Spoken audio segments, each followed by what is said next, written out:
Our top story tonight, double murderer Alec Murdaugh was back in court today for the first time in 2 years as his second murder trial began taking shape. The judge set a tentative trial date of April 5th of next year while hearing several pretrial issues at the same time. One of the biggest decisions today involved Murdaugh's request for a personal laptop to review evidence while in prison. Be with him.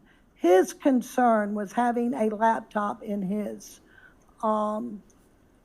cell. No other inmate has a laptop in their cell. The judge said after speaking with the prison warden, the judge denied that request. The defense also objected to Murdaugh appearing in court shackled, arguing that potential jurors could see him that way and it might sway their decision down the line. Prosecutors responded that all inmates appear in court under the same policy. Another key issue, DNA found under Maggie Murdaugh's fingernails. Investigators say it didn't belong to Alec Murdaugh, but to another man. The judge didn't rule on whether the defense can further explore that evidence. Instead, they tabled the issue for a later date. Ultimately, there's absolutely no evidence that Maggie Murdaugh was in a struggle with anyone, that she had any sort of defensive wounds, that she was scratched by any sort of attacker. And we also know that it's very common with how sensitive touch DNA is. We're constantly shedding DNA and picking up DNA from others by shaking hands and doorknobs and all the rest of it. So, this is a bit of a red herring. There was a shell casing under Maggie Murdaugh's body from the gun that killed her. I mean, that shell casing and that gun had to be in very close proximity. Maggie Murdaugh's cell phone was missing from the crime scene. Was DNA transferred at that point in time? And so...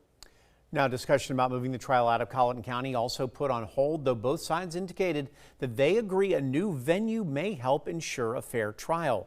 The next hearing is scheduled for August 14th. Of course, we've been following this since day one. To see our previous coverage and some key details about the case now, just go to WSAV.com/Murdaugh. Following up now in Bullock County, a murder trial is now underway for a man accused of killing a stranger during an alleged carjacking. Prosecutors say Robert Keller was high on drugs when he stole Bruce Dupree's car in October 2024 and fatally stabbed him in the neck. Keller later made headlines after gouging out his own eyes while in jail. The defense argues Keller was at the lowest point of his life after relapsing while traveling from North Carolina to Florida. Attorneys for Keller also told jurors the state cannot prove beyond a reasonable doubt that he killed Dupree, suggesting someone else may be responsible. Multiple witnesses were called by the prosecution today. Some detailed seeing a bloody man waving to cars from the median of Interstate 16. A majority of the afternoon was spent going through the testimony of a crime scene investigator who walked the jury through multiple locations where evidence was collected. That evidence tested positive for blood and included DNA from both Keller and Dupree. Keller gouged his own eyes out while in jail awaiting trial. This raised questions about his mental state, but in February, he was ruled competent to stand trial. The prosecution will resume calling witnesses at 9 a.m. tomorrow. New tonight at 6, a Savannah mother now facing murder charges months after her 9-month-old son drowned in a bathtub. 28-year-old Rocaria Gibbs is accused of leaving her young son, Legend Gibbs, unsupervised in a bathtub on March 20th, causing him to drown. Prosecutors say the child's death occurred during the commission of second-degree cruelty to children, which led to the murder charge. No additional details about the circumstances leading up to that drowning have been released.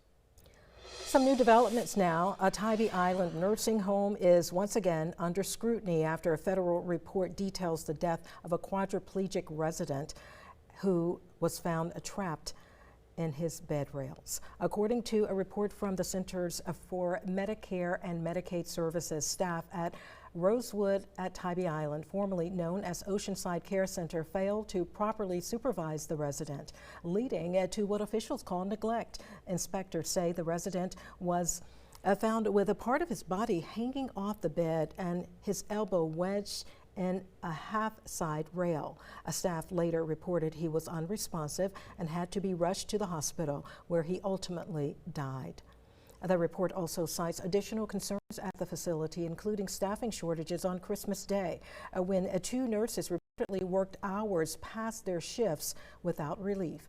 Residents on one wing told investigators no nurse was available for care during that time, including one diabetic patient who said he missed medication until the following day. That facility has not publicly responded to the latest federal findings. Effingham County is growing fast, and local leaders say they're investing now to make sure the infrastructure keeps up with the growth. WSAV's Nakia Harris talked with county leaders about their long-term plan and the major project they say is going to help meet the region's future water needs. I'm here in Effingham County, where growth continues at a rapid pace. I sat down with county leaders to talk about how they continue to plan for that growth. Speaking with the county manager, Tim Callanan, he says over the last 2 years, the county has invested nearly $200 million a year in projects like roads, water, parks, and other facilities. One of the biggest projects right now is a $320 million water system designed to help the region's future growth. The Savannah River is a very abundant water source. Matter of fact, we've reduced our withdrawals from that substantially over the last 10 years.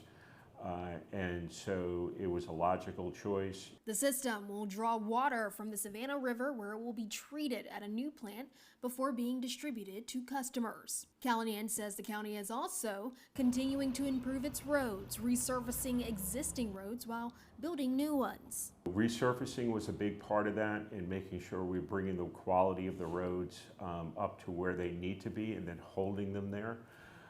And then also expanding capacity. And one of those projects is Effingham Parkway, a new north-south corridor designed to take traffic off Highway 21. What it allows us to do is just create a brand new road that'll go all the way from, effectively from Jimmy DeLoach and I-95 all the way to the middle of the county on Blue Jay. The first phase is expected to be complete by late July or early August. Now, county leaders say the goal is to stay ahead of growth by expanding infrastructure and planning for future development. Reporting in Effingham County, Nakia Harris, WSAV News 3 on your side.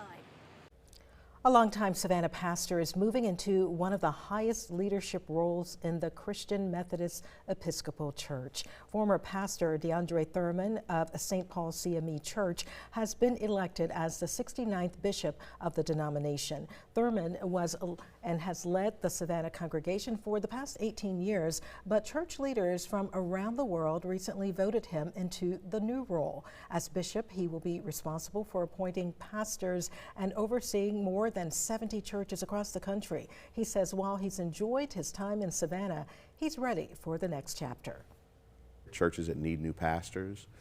There are pastors that are retiring.